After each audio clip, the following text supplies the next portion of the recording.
जब कोई ये दावा करता है ना कि कृष्णा इज़ क्रिएटर, तो ये उसका सिर्फ ज़ुबानी दावा होता है। मतलब दुनिया का कोई भी इंसान हो, अगर मुंह से उठा के ये कहते हैं कि कृष्णा इज़ क्रिएटर और कृष्णा इज़ गॉड, तो ये तो वो मुंह से, वो तो इंसान मुंह से कह रहा है ना। कृष्णा ने कहाँ से साबित किया कि कृष्णा इज़ गॉड है? कृष्णा अगर गॉड होता या कृष्णा इज़ क्रिएटर, तो कृष्णा की कोई अपनी सूरज होगा, चाँद होगा, सितारे होंगे, दरख्त होंगे, अपनी बनाई हुई मखलूक़ात होंगी उसकी, जो उसने खुद बनाई हुई होंगी।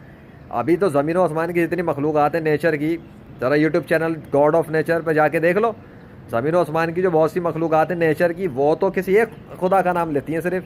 वो कृष्णा की तो गवाही नहीं दे रही है अपने मुंह से, वो तो सिर्फ अल्लाह का नाम पुकार रहा है। जिसको देखो वो अल्लाह अल्लाह अल्लाह ही कर रहा है। और ज़मीन और आसमान की मखलूक़ात पे जो नाम लिख के अपनी अथॉरिटी यानी सिग्नेचर दिखा रहा है, लिख लिख के मुख्तलिफ आर्टिस्टिक स्टाइल में, वो भी अल्लाह है। अल्लाह अल्लाह अल्लाह।